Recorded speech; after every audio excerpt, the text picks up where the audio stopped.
That was not just a game one. That was one of those games where 5 years from now, people might actually say, I remember where I was when I watched that.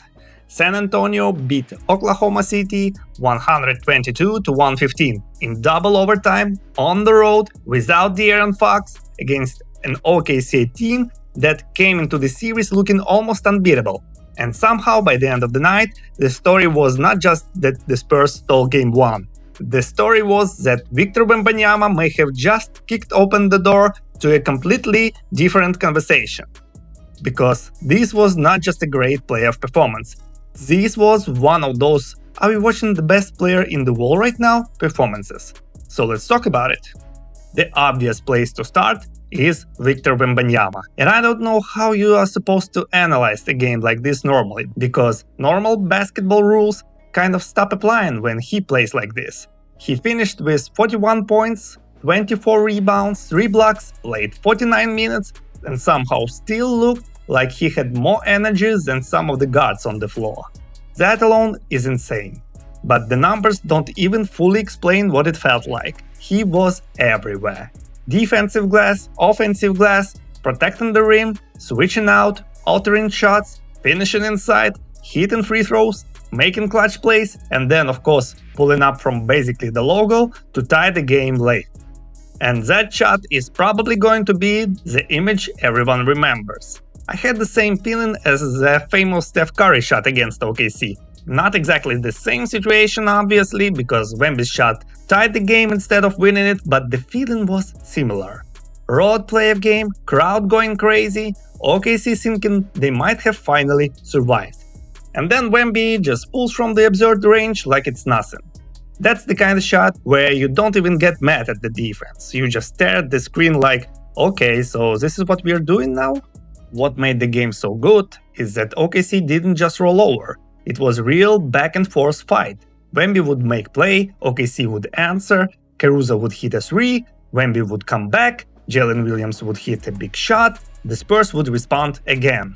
And it felt like heavyweight boxing match. Jab, counterpunch, jab, counterpunch again. And every time it looked like San Antonio's young group might finally crack, they didn't. That's the part that really stood out. Because yes, Wembanyama was the main story. He was the reason San Antonio had a chance to win this game. But the Spurs as a team showed a level of maturity that honestly didn't feel normal for how young they are. This was Oklahoma City, loud crowd, conference finals pressure, game 1 on the road, no De'Aaron Fox, and the Spurs still looked like they believed they belonged there. Before the game even started, San Antonio got hit with a major problem. De'Aaron Fox was out with an ankle injury. That forced Dylan Harper into a much bigger role. And for a rookie in that environment, in that type of game, he was impressive. Was it perfect? No. The important thing is that he did not look scared.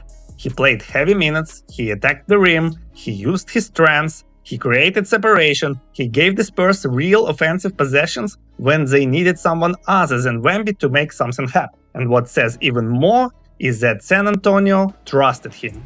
They went to him out of timeouts. They let him handle big possessions. They put real responsibility on his shoulders. That is not normal rookie treatment in the Western Conference Finals game.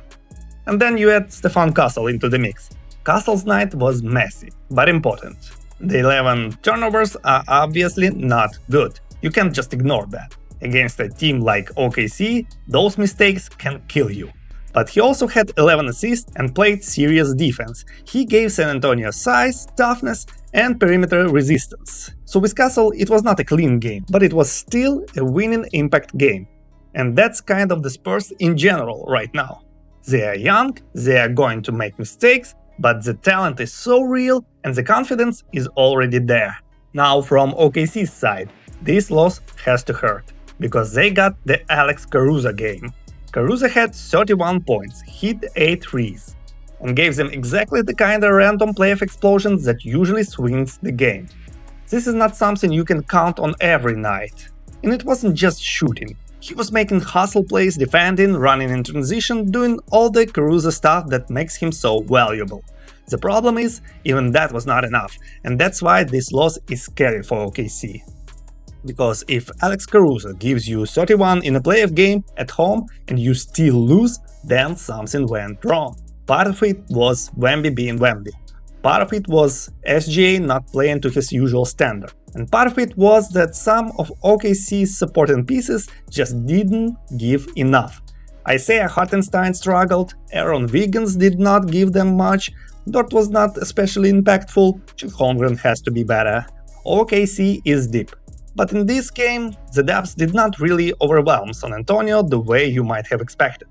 For OKC, the biggest adjustment is pretty simple. Their two stars have to be bad. SGA still had moments, especially late, but by his standard, this was not enough. If we are talking about him as an MVP level player, and maybe the best guard in the league, then Game 2 has to be a response game. And Chet Holmgren has pressure too. He doesn't need to outplay Wemby, because that may not be realistic when Wemby is playing like this. But he does need to be more physical, more aggressive, and more present in the matchup. That is the challenge for OKC now. Shai has to control the game more, Chet has to make Wemby work harder. And the Thunder have to prove Game 1 was not the beginning of San Antonio solving them. So where does this leave the series? For San Antonio, this is a dream start. You steal Game 1 in OKC. You do it without De'Aaron Fox. Your rookie guard steps up. Your young core survives a brutal double overtime game. And your franchise player delivers the kind of performance that changes how people talk about him. For Oklahoma City, it's not panic time, but it's definitely adjustment time. SGA has to be sharper. Holmgren has to be more physical. The supporting cast has to be more reliable. And most importantly, OKC has to figure out what coverage actually works against Wembanyama. Because if Game 1 was a preview, the series could be special. Maybe even the best series of the playoffs. And the scary part? This might not have been some miracle game from Spurs. This might just be what the Wemby era looks like when it arrives ahead of a schedule. So now the question becomes pretty simple. Was Game 1 just one incredible night? Or did Victor Wembanyama just announce that the Western Conference now runs through him? We'll find out in Game 2.